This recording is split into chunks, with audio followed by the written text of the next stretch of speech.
What's up, guys? So I was at Barnes & Noble yesterday and I ran into this book. It's The Complete Greek Myths.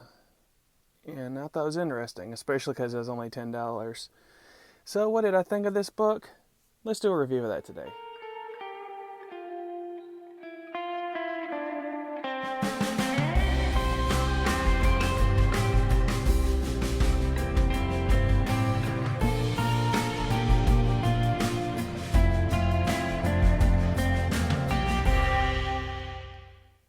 So like I said, I was in Barnes & Noble just looking around and I walked into the children's section and I happened upon this book, The Complete Greek Myths.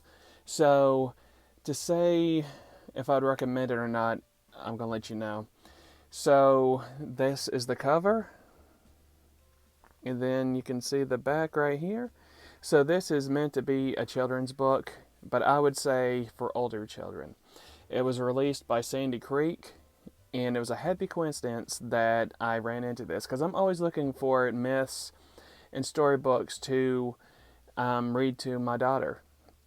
So what did I think of this book?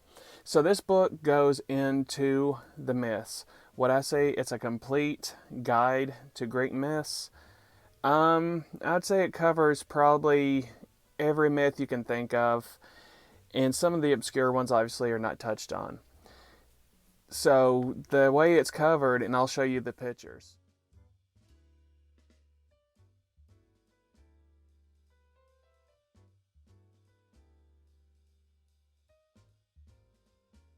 So first off, you'll notice that the artwork is amazing, depending on some of the pages. So the stories are told, each story or each god is explained in 1 to 2 pages for the majority. You'll notice that as you read the book that the longest stories in this book is the story of the Odyssey and the labors of Heracles. Those are the longest pages of the stories that you'll find in the book.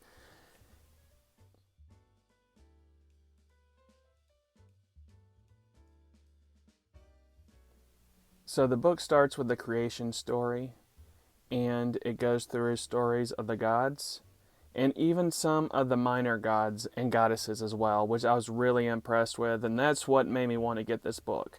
I was flipping through it at the store, and then I opened it up, and they had a page about Hecate.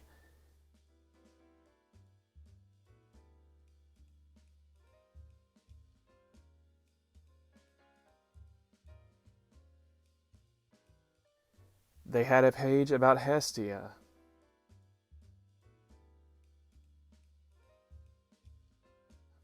I was like, wow, they're really touching on obscure to the general public gods and goddesses. And I was like, wow, I'm interested. So I definitely want to check this book out. And so I read this entire book, which can be read in about an hour and a half from front cover to back cover. It's only 150 pages. And like I said, each story is 1 or 2 pages long.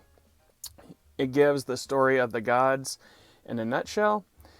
So if you are wanting to get into Greek mythology, I would recommend this book.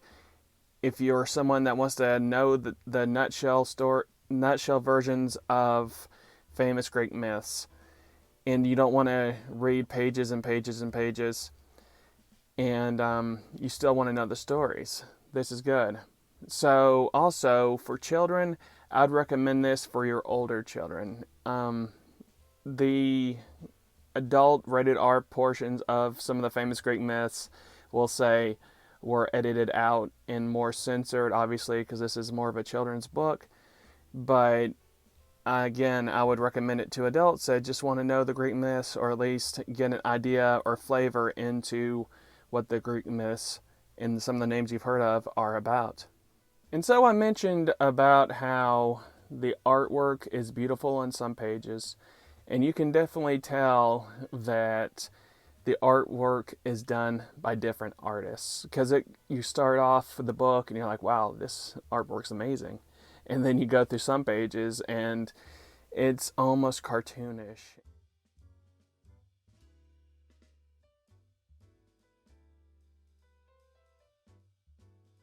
Like, this has to be another artist.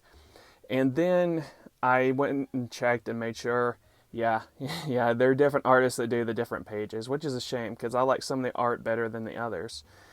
Um, so it should have been. I mean, I get it that they did it to give more credit to artists and give an opportunity for more artists to express themselves, but some of the art is very childish, and some of the art is beautiful and amazing. So there are a couple of nitpicks here and there when it comes to the actual myths themselves. Um, they continuously refer to Apollo as the sun god, which some Hellenics and some people who are into Greek myths would argue that that's more of a Helios thing, that it wasn't until later that Apollo became part of any identification with the sun. And then the author refers to Hades in one part of the book as the god of death. And that kind of got under my skin. But that's just here and there nitpicks. Overall, I was really impressed with the stories and the presentation that this book had to offer. And so overall, my grade would be a B plus or A minus for sure. If you want to get another book about Greek mythology, you can do worse. I'm always impressed with Barnes & Noble and their releases. So if you can ever find this book in your store, or if they ever sell it on Amazon or anywhere you can find it cheap, I definitely recommend it. And again, it's really for the older kids. I think that the stories themselves would probably be a little boring for your little children, but the artwork really does help. So definitely a book I'd recommend for both adults and kids alike. Anyway, guys, I'm glad I found this book. Definitely worth $10, and I'll see you later. Bye.